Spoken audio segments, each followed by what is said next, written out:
안녕하세요. 남편과 사별한 후 혼자서 살고 있는 50대 여성입니다. 남편을 잃고 인생이 끝난 줄 알았는데 로또에 당첨된 것처럼 인생이 180도 바뀌어버리고 말았습니다. 제가 이런 호화스러운 삶을 살게 될 줄은 꿈에도 몰랐는데요. 어릴 때부터 항상 부족하게 자라서 돈과 먹을 것이 풍족해지니 적응하기 어렵네요. 로또에 당첨된 것도 아닌데 갑자기 부자가 되어버렸다니. 여러분들이 듣기에는 의아스러우실 겁니다. 우선 제가 얼마나 어렵고 힘들게 자랐는지 들어보시길 바랍니다. 저는 막노동하는 아버지와 엄마는 시장에서 떡집을 하는 집안에서 자랐습니다. 두 분 다 아침 일찍 나가서 일을 하셔서 어릴 때부터 자립심 넘치게 컸어요. 제가 알아서 밥을 차려 먹고 집안일을 하다 보니까 어느 정도 컸을 때에는 엄마보다 집안일을 잘했습니다. 중학생이 되자 아버지와 엄마를 위해 아침밥을 차려드릴 정도로 집안일 도사가 되어버렸죠. 그 무렵 옆집으로 이사오게 된 남편을 만나게 되었습니다. 짐을 나르는 소리가 들리고 시끌벅적해져서 슬쩍 나가보니 제 또래가 서 있더군요. 동네에 제 나이 또래가 없어서 친해지고 싶었습니다. 게다가 어찌나 짐도 척척 나르고 야무진지 저보다 한두 사람 많아 보였습니다. 친해지고 싶은 마음에 제가 엄마가 만든 떡을 몰래 가져와서 나누어 주었습니다. 남편이 저보고 굵직한 목소리로 고맙다고 하는데 설레더라고요. 그 뒤로 제가 음식을 직접 해가서 나누어 준다는 명목으로 남편을 보러 갔습니다. 그렇게 남편을 몰래 짝사랑한 지 1년이 지났을 무렵이었습니다. 남편은 저와 다른 학교에 다녔지만 같은 방향이었습니다. 그래서 제가 매번 찾아가서 시아버지께 태워달라고 했죠. 처음에는 남편이 저를 귀찮아했지만 저는 끈질기게 남편을 쫓아다녔습니다. 그랬더니 시아버지께서 둘이 결혼을 하라는 농담을 하시더군요. 너네 맨날 이렇게 학교 같이 다니면서 언제 사귈래? 얼른 사귀어야지. 결혼도 하고 그렇지. 남편이 얼굴을 붉히고 창피해하는 듯 하면서도 싫어하는 것 같지는 않았습니다. 부끄러운 마음에 얼굴을 푹 숙이고 있다가 남편을 쳐다보니 남편도 저를 쳐다보고 있었습니다. 그 눈빛과 마주한 순간 남편과 제가 같은 감정을 느끼고 있다는 사실을 알아차렸습니다. 그 뒤에 일어난 일은 여러분도 아실 거예요. 점차 남편이 저를 받아주어서 절친한 친구이자 연인 사이가 되었죠. 중학교를 졸업하고 고등학교를 졸업한 후에도 남편과 제가 쭉 교제하고 있으니 집안 어르신들이 결혼 이야기를 꺼냈습니다. 너네들도 이제 결혼해야지. 언제까지 그렇게 사귀고만 있을래? 얼른 결혼해서 손주 보여줘야 효자 효녀 노릇도 할 수 있다. 시부모님이 갑작스럽게 결혼을 독촉하시는 이유가 있었습니다. 저희 남편도 이제 땡땡 건축회사에 들어가 밥벌이를 하게 됐으니 식을 미루면 안 된다고 하셨거든요. 그 당시 저희 아버지가 뇌졸중에 걸리신 상태였습니다. 몸이 점점 굳어가고 있어서 앉아 있을 수 있을 때 식을 치러야 했죠. 그래서 저는 아버지 대신 삼촌의 손을 잡고 신부 입장을 하였습니다. 서둘러 준비한 결혼식 치고는 괜찮은 결혼식이었는데요. 아직도 희미하게 웃어 보이는 아버지의 표정과 기쁨의 눈물을 흘리시는 엄마, 긴장한 듯 행복해 보이는 얼굴을 한 남편이 생각납니다. 저라면 이렇게 급하게 결혼식 올리기 힘들었을 텐데 아무래도 남편을 잘 만난 것 같았습니다. 또 언제 돌아가실지 모르는 아버지를 위해 남편이 얼른 애를 가지자고 말해주었습니다. 정말 고마운 사람이었죠. 남편이 힘써준 덕분에 첫째 아이를 빨리 가질 수 있었습니다. 다행히 저희 아버지가 만석이는 보고 떠나셨는데요. 민석이의 자그마한 손을 잡고 울먹거리시는 모습이 아직도 눈앞에서 아른거립니다.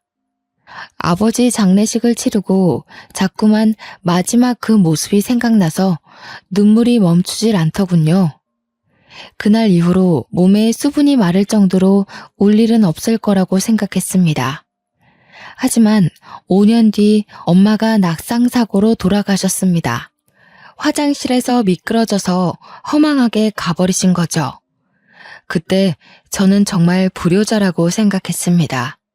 엄마를 혼자 지내게 해서 이런 일이 생긴 것 같았거든요.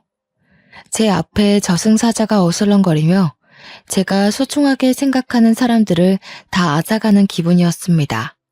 밤마다 꿈에서 아버지가 나타나고 엄마가 나타나셔서 슬피 우셨습니다. 하지만 제게는 소중한 아들과 다정한 남편이 옆에 있었기에 힘을 내서 현실을 잊으려 노력했습니다. 그렇게 이들이 고등학교를 졸업하고 대학교를 입학할 시기였는데요. 저희 가족에게 또 커다란 시련이 찾아오고 말았습니다. 점점 제 머릿속에서 잊혀져 가던 엄마가 다시 제 꿈속에 나타나 슬피 울더라고요. 너무 슬퍼서 꿈속인데도 눈물을 뚝뚝 떨어뜨릴 정도였어요. 잠에서 깨어났더니 눈물로 베개가 흠쩍 젖어 있었고 마치 우울증에 걸린 사람처럼 온몸에 힘이 빠져서 정신을 차릴 수가 없었죠. 비몽사몽 일어나서 화장실을 가려던 순간 전화벨이 무섭게 울렸습니다. 직감적으로 두려움이 느껴졌습니다. 이 전화를 받는 순간 무슨 일이 일어나겠구나 싶어서 손을 떨면서 전화를 받았습니다. 저희 집에 전화를 건 이는 남편의 건축회사였습니다. 여보세요? 저 땡땡 건축회사 소장입니다. 지경 반장님 사모님 되시죠? 저 반장님이 많이 다치셔서 얼른 와보셔야 할 것 같습니다. 여기 땡땡 병원인데 반장님 긴급 수술 중입니다. 그 말을 들은 순간 제가 뭘 맨발 바닥으로 나간지도 모르고 뛰쳐나갔습니다. 부모님도 잃게 된 상황에서 제정신이 아니었던 거죠. 남편 이름을 외치면서 미친 사람처럼 달리다가 아무 차나 붙잡고 제발 땡땡 병원까지 가달라고 외쳤습니다. 모르는 사람 차를 얻어 타서 땡땡 병원으로 가보니 저희 남편이 싸늘한 주검이 되어 누워있더군요. 소장이 제가 남편 옆에 풀썩 주저앉아 남편 이름을 부르자 와이프라는 사실을 눈치챘는지 모든 사실을 다 이야기해 주었습니다. 최 반장님이 10층에서 떨어지는 철제물에 맞아서 이렇게 됐습니다. 죄송합니다, 사모님. 하필이면 그때 최 반장이 안전모를 안 쓰고 있는 바람에 명을 달리한 것 같다고 하더라고요. 그 뒤로 소장이 무어라 위로의 말을 건넸는데 귀에 들어오지 않았습니다. 남편이 죽었다는 것만으로 충격적인데 전업주부로 살고 있는 저는 금전적인 문제까지 휘말리고 말았습니다. 겨우 남아있는 돈으로 남편 장례식을 치르니 한 푼도 남아있지 않았거든요. 당장에 아들 대학 등록금도 될 수 없었고 다달이 나가는 집세도 당연히 낼 수 없었습니다. 이제 제가 직접 돈을 벌어야 했지만 막상 사회에 뛰어들자니 정신적으로 참 힘들었습니다. 어릴 때는 쭉 집안일만 하다가 성인이 되자마자 남편과 결혼했으니까요. 그러고 아들이 성인이 될 때까지 단 한 번도 돈 벌어오는 일을 한 적이 없었습니다. 하지만 곧 대학교를 입학하는 아들을 위해서 어떻게든 먹고 살려고 발버둥 쳐야 했죠. 그래서 결국 친구들이랑 형제들에게 전화에 돈을 빌리는 지경까지 찾아왔어요. 한 푼이라도 빌려줄 줄 알았던 친구들이랑 형제들이 모두 다 저를 피하거나 돈이 없다고 말하더군요. 월세 낼 돈이 없어서 이러다 집에서 쫓겨난다고 해도 소용이 없었습니다. 제가 무릎 꿇다시피 빌어도 어쩔 수 없다는 반응이었는데요. 결국 제일 손을 뻗기 싫었던 시댁을 찾아가 시어머니를 뵀습니다. 자존심을 다 버리고 찾아간 것인데 시어머니는 참으로 모질게 구셨습니다. 내가 미쳤니? 너 같은 것한테 돈을 빌려주게? 너도 제정신이 아니구나. 우리 아들 장례식장에서 그런 소리를 듣고도 나한테 돈을 빌리러 와? 사실 남편 장례식장에서 난리가 난 적이 있었습니다. 시어머니가 저를 보자마자 뺨을 때리면서 남편 죽인 년이라고 욕을 하셨거든요. 저는 귀한 아들이 갑자기 세상을 떴으니 이성을 잃으셔서 그런 줄 알았습니다. 그런데 사고로 죽은 남편이 제 탓이라뇨. 너무 억울해서 눈물이 났죠. 시어머니가 제 등을 떠밀면서 내쫓아 버리길래 울면서 시댁을 나왔습니다. 어떻게든 돈을 마련하기 위해 아등바등 일했지만 살고 있는 집세를 내는 것만으로도 빠듯해서 자꾸만 대출을 받을 수밖에 없었습니다. 결국 마지막 지인이라고 생각했던 초등학교 동창들에게 돈을 빌리기 위해 동창 모임에 간 적이 있었습니다. 최대한 잘 차려입고 동창들에게 돈을 빌려줄 수 있냐고 물어보려고 했죠. 그런데 제가 길을 헤매다 늦게 도착하였습니다. 서둘러 가게 문을 열고 들어갔는데 동창들이 제 이야기를 하고 있었습니다. 명화 걔 남편이 죽어버렸잖아. 건축일 하다가 떨어지는 철제물 같은 거에 맞아버렸대. 그래서 걔 돈 빌리고 다닌다던데. 설마 여기서 돈을 빌리려고? 걔도 어지간히 급한가 보다. 가족들한테나 도와달라고 그러지. 우리한테 왜 그래? 저는 당연히 이 대화를 듣고 그대로 가게를 나왔습니다. 동창들이 모임에 왜 오지 않았냐고 연락조차 안 하더군요. 사람들이 제게 하는 행동들을 보고 인생을 잘못 살았다는 생각이 들었습니다. 원래는 활발하고 누굴 만나서 이야기하는 걸 좋아하는 성격이었지만 그 일을 겪은 후로 180도 바뀌어버리고 말았습니다. 사람들이 아무리 잘해줘도 경계하고 믿지 않게 되었죠. 돈에 허덕이는 저를 보고 아들은 대학도 포기해버렸습니다. 저는 꼭 대학교를 다니게 해주고 싶어서 아등바등 빌리려 했었지만 아들은 스스로 공부에 뜻이 없다며 집안 상황이 좋지 않으니 대학교를 가지 않는 게 맞다고 저를 설득했습니다. 성인이 된 아들은 오토바이를 싼값에 구해서 배달 아르바이트를 하며 돈을 벌기 시작했습니다. 혼자 버는 것보다 둘이서 벌기 시작하니 경제적으로 숨통이 탁 트이기 시작했어요. 하지만 1개월도 안 돼서 새벽에 배달을 하던 아들이 음주운전 차량에 치여 한순간에 저 세상으로 떠나고 말았습니다. 경찰에 연락을 받았을 땐 아무 생각이 들지 않았습니다. 그저 저에게 가족이란 연을 전부 끊어내려는 신을 원망할 수밖에 없었습니다. 불쌍한 엄마 생각해서 가고 싶었던 대학도 포기하던 착한 아들이 세상을 떠나자 더 이상 저에게 세상 살아갈 힘이 남아있지 않았습니다. 나쁜 생각도 안 해본 건 아니지만 만약 내가 허망하게 세상을 떠나면 하늘에서 우리 아들 볼 면목이 없을까봐 그런 생각까지 도달하자 조금은 힘을 낼 수 있었습니다. 가족 없이 혼자 살기에 컸던 아파트에서 나왔습니다. 그리고 아파트 보증금으로 단칸방에서 살다가 고시원 생활까지 하게 되었습니다. 그 뒤부터는 숙박이 가능한 공장에 들어가 죽은 듯이 일만 했는데요.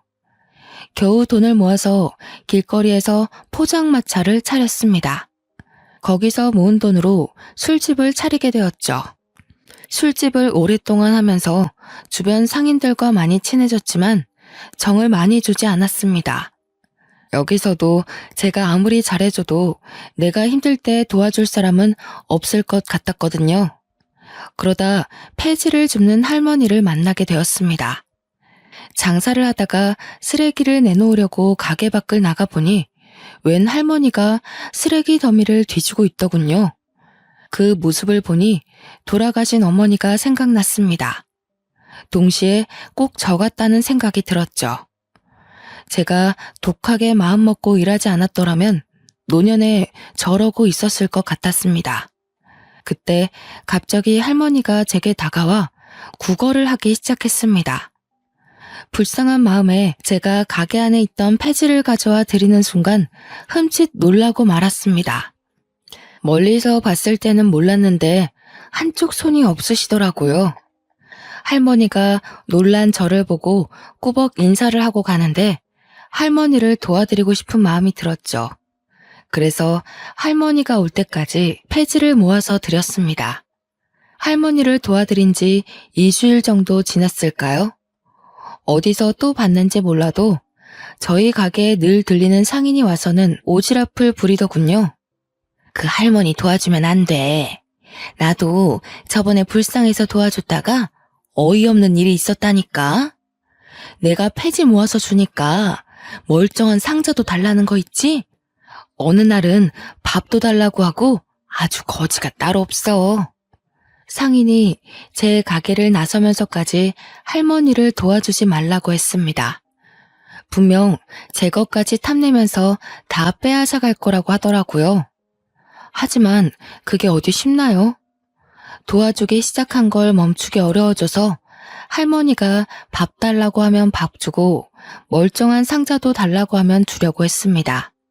며칠 뒤에 할머니가 나타나서는 폐지를 가져가시면서 이렇게 말씀하셨는데요. 오늘 폐지가 왜 이렇게 적어? 안 버리고 모아둔 거 맞아? 다른 노인네 준 거 아니지? 상자 없으면 이거라도 줘. 어차피 손님들 주려면 이 상자 뜯어야 되잖아. 정리한 김에 이 상자도 지금 주면 좋겠네. 할머니께서 맥주 상자를 가리키더니 멋대로 상자를 개봉하였습니다. 냉장고에 둘 곳이 없어서 한쪽 구석에 쌓아둔 것인데 멋대로 열어버리더라고요. 그 순간 옆 가게 사장이 해준 말이 생각나서 아차 싶었습니다. 그 사장 말대로 내쫓을까 하는 생각이 들었지만 서둘러 할머니를 말렸죠. 그랬더니 할머니께서 버럭 소리를 지르셨습니다. 왜? 처음에는 잘만 도와주더만 이런 건 안 돼? 내가 무식해 보여도 몰라. 부모 없이 자랐고 남편 없이 생활해서 그런 거 모른다고. 남편을 잃은 아픔 때문일까요? 부모 없이 자란 것보다 남편 없이 자랐다는 말이 귀에 들어왔습니다. 그런데 할머니가 제게 남편이랑 사별했다는 말을 하더군요. 그래, 몇십 년 동안 남편 죽인 년이라고 들었더니 제정신 아니다. 미친 노인네 처음 보냐? 얼른 다른 상자도 열어서 놔줘. 저는 할머니가 일부러 이러는 거라고 생각했습니다. 제가 화를 낼 때까지 무엇이든 해보는 느낌이 들었거든요. 그 생각이 드니 희한하게 화가 나지 않았습니다. 오히려 더 차분하게 여기까지만 드릴 수 있다고 상자 하나를 더 열고 가지런하게 정리해서 드렸죠. 그 뒤로 할머니의 행보는 더욱더 심해졌습니다. 어느 날은 손님들이 많은 시간대에 찾아와 아무 테이블이나 앉아버리는 거 있죠. 뒤에 손님이 기다리고 있어서 서둘러 할머니에게 다가가니 오히려 제게 호통을 치셨습니다. 설마 내쫓으려는 게야? 나도 손님이야.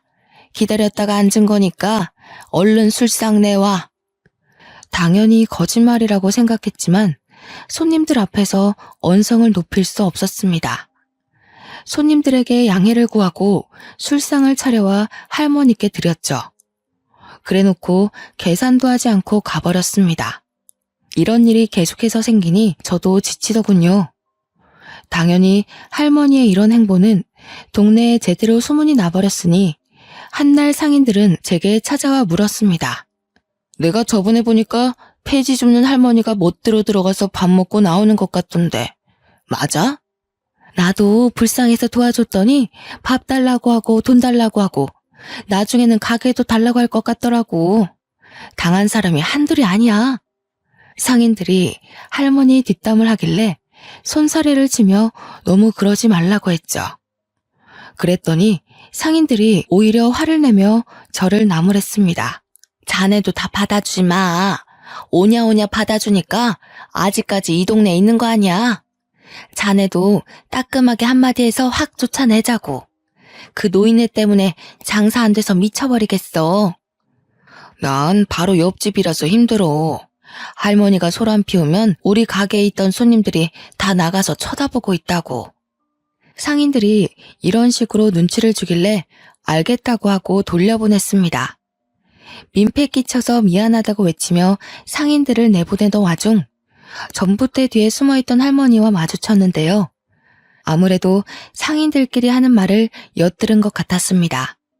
저랑 눈이 마주치자 바로 등을 돌리고 가버리더군요. 그 모습을 보니 동창 모임에서 뒷담을 듣고 집으로 돌아가는 제 모습이 생각났습니다. 안쓰러운 마음이 들어서 할머니가 다시 찾아오길 기다렸죠. 3일 뒤에 할머니가 가게 앞을 지나가길래 서둘러 불러서 밥을 먹자고 했더니 할머니가 신경질을 부렸습니다. 밥은 무슨, 내가 무슨 거지인 줄 아나.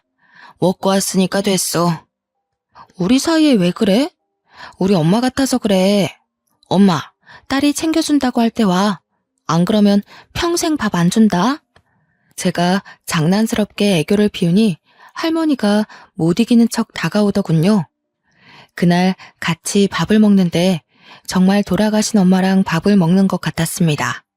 마음 한켠이 찡해져서 밥도 잘 먹지 못하고 할머니가 밥을 먹는 모습을 지켜보았죠. 그 뒤로 할머니를 엄마라고 부르며 친딸처럼 굴었는데요. 할머니도 저한테서 마음의 문을 열었는지 예전처럼 찾아와서 장사를 방해하거나 상자를 마음대로 가져가지 않았습니다. 역시나 제 예상대로 괜히 심술을 부린 것 같아서 할머니께 더 잘해드렸는데요. 그날도 할머니가 밥을 먹으러 왔길래 상을 차려드렸습니다. 천천히 잡수시라고 말했는데 갑자기 제게 이런 말을 꺼내더라고요. 너 그 소리 못 들었어? 내가 건물주라는 소리 들어봤을 법도 한데 궁금하지 않아? 처음 듣는데? 엄마 건물주야? 근데 그게 무슨 상관이야. 내 건물도 아닌데. 제가 이렇게 넘어가 버리니 할머니가 더 이상 묻지도 않더군요. 저는 할머니가 건물주라고 생각하지 않았습니다. 상인들이랑 대화를 하다가 할머니 생각이나 물어보았지만 저랑 친한 상인이 말하길 그 할머니가 노망난 것 같다고 하였습니다. 정정해 보이는데 노망이 났다니 정말로 할머니가 치매에 걸린 건 아닐까 걱정이 되었습니다. 사실 할머니가 이런 말씀을 하신 게 한두 번이 아니었습니다. 그날은 제가 병원에서 건강검진을 받고 온 날이었습니다. 얼마 전에 건너편 가게 사장이 위암에 걸렸다는 말을 듣고 저도 겁이 나서 검진을 받고 왔는데요. 안 그래도 위가 약해서 위염을 달고 살았습니다. 건너편 가게 사장도 위가 약해서 빈속에 커피도 잘 안 마셨다고 하더라고요.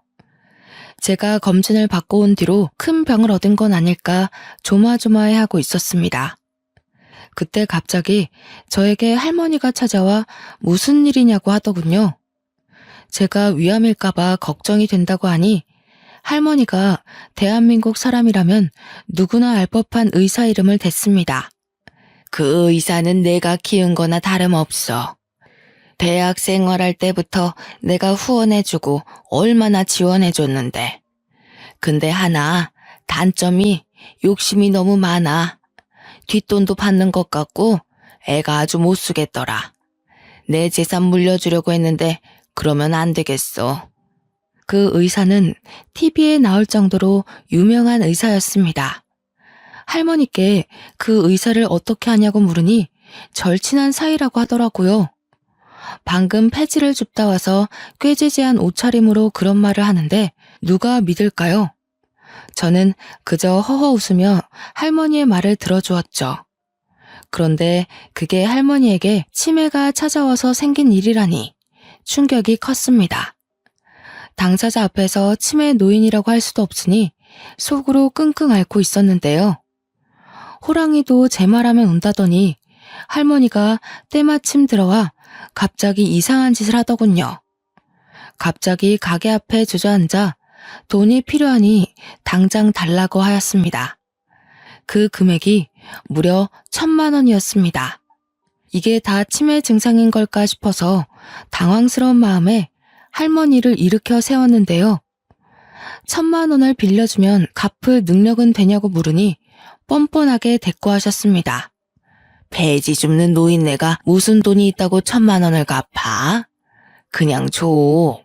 엄마 하면서 친딸인 척 할 때는 언제고 왜 못 주는데? 할머니가 어디선가 또 상처를 받고 와서는 제게 이러는 거라고 생각했습니다. 저를 떠보는 것인지 화풀이를 하는 것인지 알 수 없었지만 다 이유가 있는 거라고 생각했죠. 그래서 할머니를 꼭 아는 채 살살 달래주었습니다. 그저 치매 걸린 엄마 대하듯 대했는데요. 그 뒤로 마음이 불편해져서 1,000만 원을 누구한테 빌려야 하나 고민하고 있을 때였습니다. 옆 가게 사장이 제 가게를 찾아와 이상한 말을 꺼내는 거 있죠? 최 사장, 남편이랑 사별한 걸로 알고 있는데 혹시 만나는 사람 있어? 내가 남자 소개시켜주려고 하는데. 옆 가게 사장님이 단골 이야기를 하면서 매일 찾아오는 남자 손님을 기억하냐고 물었습니다. 제 가게에 와서 술을 한잔하더니 옆 가게 단골이라고 말해준 적이 있었거든요. 그냥 제 가게에 오고 싶어서 온 것이 아니라 저를 보러 온 것이었나 봅니다. 그러면서 밥 한 끼만 하라며 계속 부추기는 겁니다. 저는 남자 만날 시간이 없다고 서둘러 사장님을 내보냈습니다. 얼른 장사를 시작하면서 바쁜 척 연기를 했는데 글쎄 사장님이 남자를 떡하니 데려오는 거 있죠. 사장님이 데려온 남자를 보니 훤칠하게 생기고 어깨도 떡 벌어져 있는 게 생각보다 멀쩡해 보였습니다. 이런 사람이 뭐가 아쉬워서 저를 소개해달라고 하는지 모르겠더군요. 손님으로 온 것이라서 쫓아내지도 못하고 일단 가게 안으로 들어오라고 했습니다. 술상을 차려주고 카운터에 앉아있는데 옆 가게 사장님이 제게 이리 오라고 손짓하였습니다. 최 사장, 이리 와서 한잔해. 손님도 없는데 술 한잔 하자. 우리 단골 사장님이 술 한 잔만 따라주고 싶대. 옆 가게 사장님이 데려온 남자가 술병을 든 채 저를 기다리고 있는데 안 갈 수가 없었습니다. 진짜 술잔만 받고 다시 카운터에 앉아 있으려고 했는데요. 이 남자가 저희 남편이랑 똑같은 일을 하고 있다는 소리를 듣고 망부석이 되어버리고 말았습니다. 최 사장, 그거 알아? 이 사람도 건축 일한대. 저번에 현장에서 일하다가 머리 다칠 뻔했다는데? 남자의 머리를 보니 땜빵 자국이 남아 있었습니다. 남편이 살아있다면 이런 상처 자국을 계속해서 보고 있었겠구나 생각하고 있는데 갑자기 그 남자가 이렇게 말하더군요. 이렇게 목숨 걸고 일했는데 마누라가 도망가 버렸어요. 다른 놈이랑 시시덕거리길래 이혼해버렸습니다. 최 사장님 남편 대신 제가 죽었어야 했는데 뭐하러 살아서 마누라 바람피는 것까지 보고 그랬는지. 남자가 머리를 푹 숙인 채 눈물을 흘리는데 남편 생각이 많이 났습니다. 머리에 난 상처도 그렇고 아직도 아내를 많이 그리워하는 게 남편과 많이 닮은 사람 같았죠. 옆 가게 사장님 말대로 손님도 없고 한가하니 술잔을 기울이면서 그 남성분이랑 많이 친해졌습니다. 이름은 김정식이고 이혼한 지 4년이 넘었다고 하더군요. 그 뒤로 자주 찾아와 술을 먹었고 정식 씨가 고백을 해서 진지하게 만나보기 시작했습니다. 저는 남편과 사별했고 정식 씨도 이혼을 한 상태라서 둘 사이에 결혼 이야기가 생각보다 빨리 나왔습니다. 6개월 정도 교제한 끝에 시댁에 인사드리러 갔는데요. 시어머니는 저를 보자마자 팔짱을 낀 채 의자에 앉아만 계셨습니다. 제가 공손하게 인사드려도 묵묵부답이었죠. 한참 동안 침묵을 지키시더니 갑작스럽게 혼수 이야기를 꺼내셨습니다. 내가 준비한 아파트만 해도 13억짜리인데 겨우 3천만 원을 혼수를 해온다고? 그 돈을 누구 코에 붙이게? 시어머니가 버럭 소리를 지르니까 예비 신랑이 말리더군요. 엄마, 왜 그래? 두 번째 결혼인데 이렇게까지 할 필요 있어? 나도 이젠 아이도 있고 소소하게 살아보자고. 소소하게 살긴 뭘 소소하게 살아? 그런 건 젊었을 때 나는 짓이야. 지금 소소하게 살면 얼마나 볼품없는데. 내가 아파트 안 주면 둘이서 어디서 살게? 네가 이혼하고 큰 집 필요 없다고 살던 곳 팔아버리더니 이제는 그 투룸짜리 집에서 쪼잔하게 살 거냐? 투룸이 뭐 어때서 그래. 그리고 나도 모아둔 돈 있어. 우리 알아서 살 테니까 제발 엄마 그러지 좀 마. 그래서 네가 지금 투룸에서 살겠다고? 와이프 바람피게 방치해두더니 이제는 아예 애미 욕먹이게 하려고 작정했구나. 결혼할 여자가 1억 가져온다고 할 때까지 합가시킬 생각 없다. 시어머니가 금방이라도 뒷목을 잡을 것처럼 소리를 지르길래 그만하라고 예비 신랑이 팔을 붙잡았습니다. 어떻게든 혼수를 준비하겠다고 하고 시댁을 나와버렸죠. 대출이라도 할까 고민했지만 이 늦은 나이에 결혼하면서 예전처럼 가난함을 느끼고 싶지 않았습니다. 그래서 제가 모아둔 3천만 원을 들고 시댁을 찾아갔습니다. 연락을 하고 갔어야 했는데 시어머니가 무서워서 일단 무작정 초인종을 눌러보려고 했는데요. 현관문이 열려 있어서 빼꼼 내다보니 시어머니가 소리를 지르고 있었습니다. 그곳에 예비 신랑도 있는 것 같았죠. 도대체 왜 이러는 거야? 내가 첫 번째 결혼할 때는 아니랬잖아. 내가 좋아하는 여자라면 얼른 결혼하라고 할 때는 언제고 두 번째는 왜 이러는 건데? 그때랑 지금이랑 똑같니? 내가 결혼 막 시키는 바람에 일이 이렇게 된 거 아니야. 딱 보니까 네가 여자 볼 줄 모른다. 그것도 얌전해 보여서 요조 숙녀처럼 잘 지내겠다 싶었는데 다른 남자랑 바람핀 거 아니야? 네가 목숨 걸고 일하다 다쳤는데 그것이 병문안이라도 와봤어? 다른 놈이랑 뒹구느라 네가 죽든 말든 신경도 안 썼잖아. 그 말이 왜 지금 나오는 건데? 그래서 이혼했잖아. 이혼한 거니까 된 거 아니야? 그 여자도 남편 죽어서 사별한 거라며? 그 여자 남편도 너랑 똑같은 일 했다는데 어떻게 결혼시켜? 그리고 얼마나 기가 세면 지 남편이랑 아들까지 모조리 세상을 떠난다니? 그런 것 하고 어떻게 너를 결혼시켜?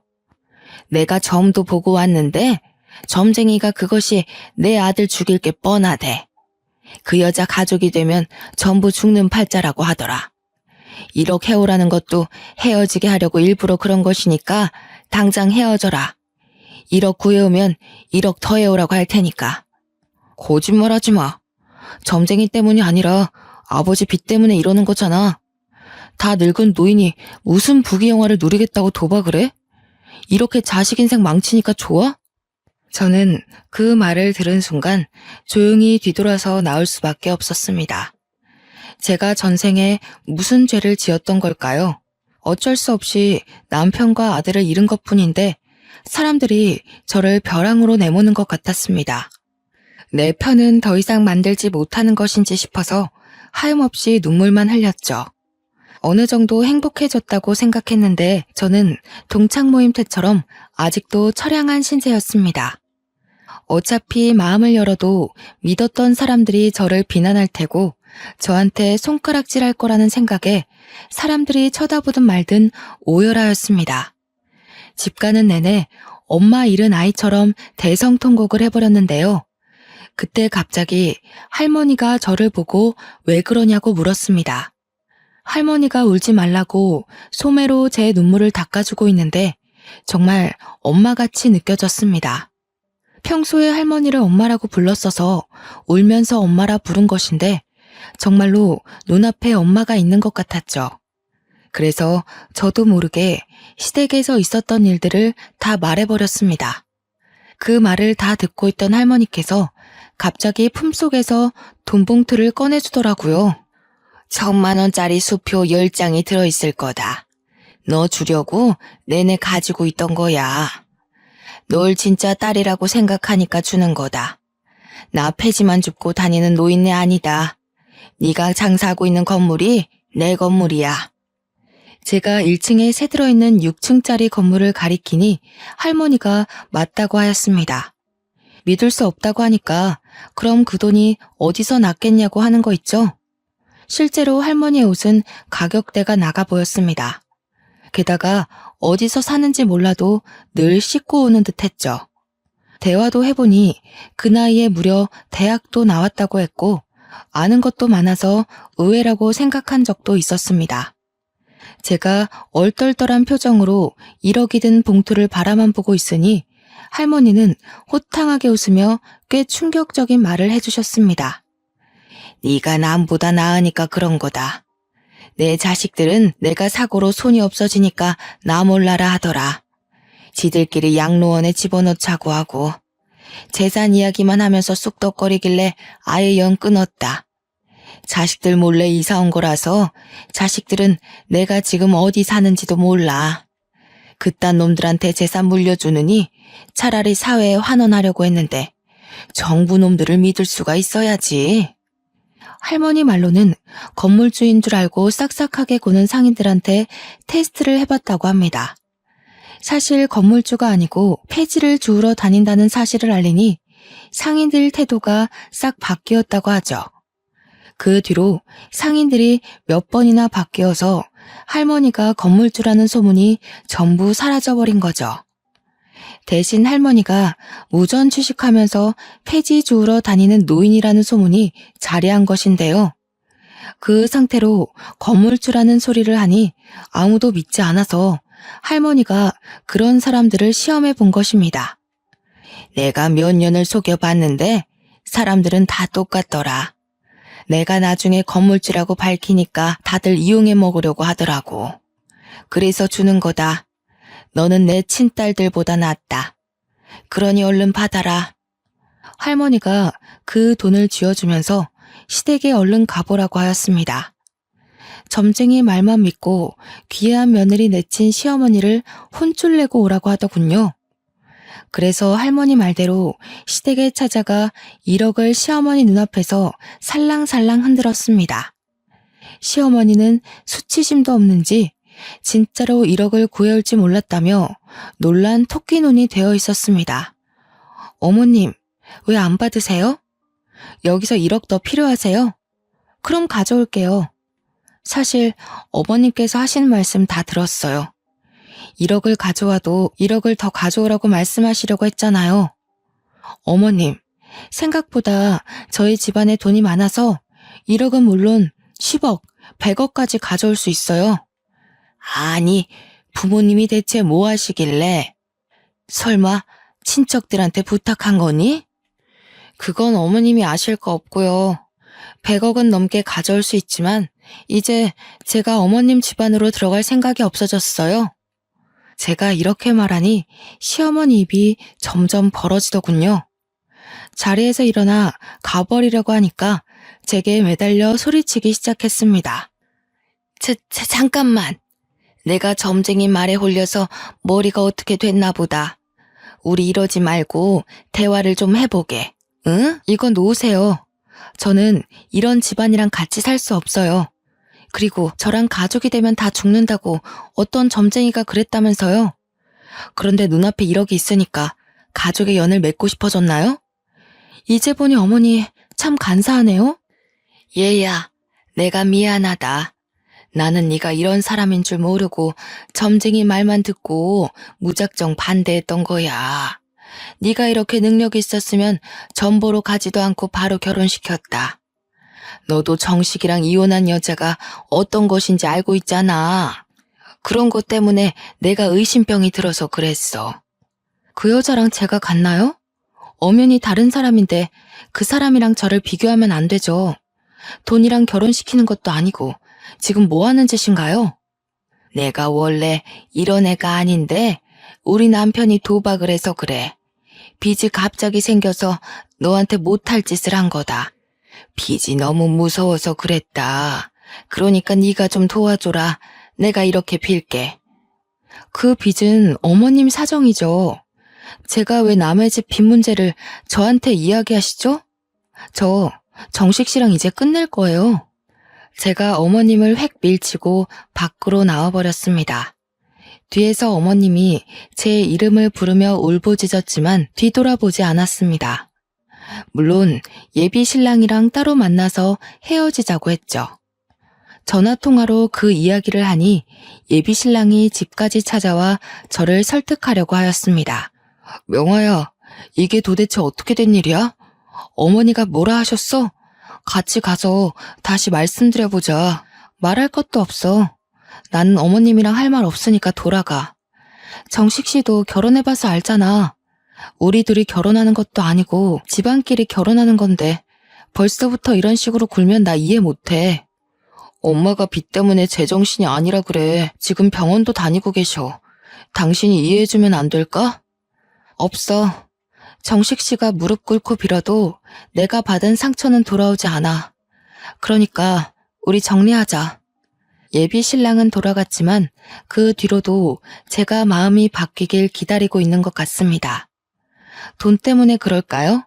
친구처럼 지내자고 제게 계속해서 연락을 하고 있어서 마음의 문이 닫히고 말았습니다. 게다가 어머님도 계속해서 연락이 오고 있습니다. 며칠 전에도 제게 전화가 와서 받아봤는데요. 울먹거리면서 저한테 하소연을 하시더라고요. 얘야, 진짜 우리 정식이랑 안 만나줄 거니? 우리 아들한테 들었다. 우리 아들이 계속 만나자고 해도 안 만나준다며. 지금 만나는 남자도 없다며. 한 번만 만나주면 안 되겠니? 아니요, 그럴 생각 없습니다. 지금 어머님 팔자 고치려고 아들 결혼시키시려는 거예요? 이제 차단할 거니까 제 번호 알아내서 연락하지 마세요. 명화야, 우리 명화, 내가 잘못했다. 제발 빚 좀 갚아다오. 시어머니가 애타게 제 이름을 불렀지만 전화를 뚝 끊어버리고 말았습니다. 한참을 망설이다 시어머니의 번호를 차단하긴 했는데요. 참 나쁜 사람이었지만 매정하게 구니 제 마음이 불편하더군요. 그럴수록 할머니와 지내는 시간을 늘리고 있습니다. 요즘 연애 생각도 없어서 바쁘게 장사일을 하면서 할머니와의 추억을 쌓고 있죠. 할머니랑 진짜 엄마처럼 가끔 여행도 가고 드라이브도 하고 있습니다. 서로 생일도 챙겨주고 할머니가 저희 남편과 아들의 기일날 납골당에도 함께 가주었습니다. 피 하나 안 섞인 남이랑 가족같이 지내게 될 줄은 몰랐네요. 제가 할머니를 엄마 하며 잘 챙겨드리니 재산을 저에게 다 물려주시겠다고 합니다. 저는 안 그래도 된다고 해도 기어코 그렇게 하겠다고 유서까지 미리 적어 놓으셨는데요. 그 유서를 보고 있으니 인생이란 정말 새옹지마 같다는 생각이 들었습니다. 아버지가 막노동 일을 하시고 엄마가 떡을 파는 집안에서 태어나 정말 가난하게 살았는데 부모와 남편 그리고 아들까지 차례로 잃는 슬픔을 견뎌내야 했습니다. 이제 누구한테 기대야 하나 싶었는데 재혼할 남편이 아닌 피 한 방울 안 섞인 남의 도움으로 어려움을 이겨내게 됐네요. 피는 물보다 진하다는 말이 있습니다. 저도 그 말을 믿고 지내왔는데 피를 나눈 가족끼리만 정이 깊은 것이 아니라는 생각이 들어서 이렇게 제 사연을 보내봅니다. 여러분들이 들어도 정말 신기하지 않나요? 어떻게 생판 모르는 남이 제 인생을 이렇게 바꿔주고 도와줄 수 있는 걸까요? 여러분들도 힘이 들 때마다 제 사연 들으면서 나도 언젠가 좋아지겠지 싶은 마음이 드셨으면 좋겠습니다. 여러분들에게도 저처럼 은인이 찾아와 인생길이 환히 열렸으면 좋겠습니다. 저도 누군가에게 은인이 돼서 아프고 힘든 사람들을 도와주며 살도록 하겠습니다. 감사합니다.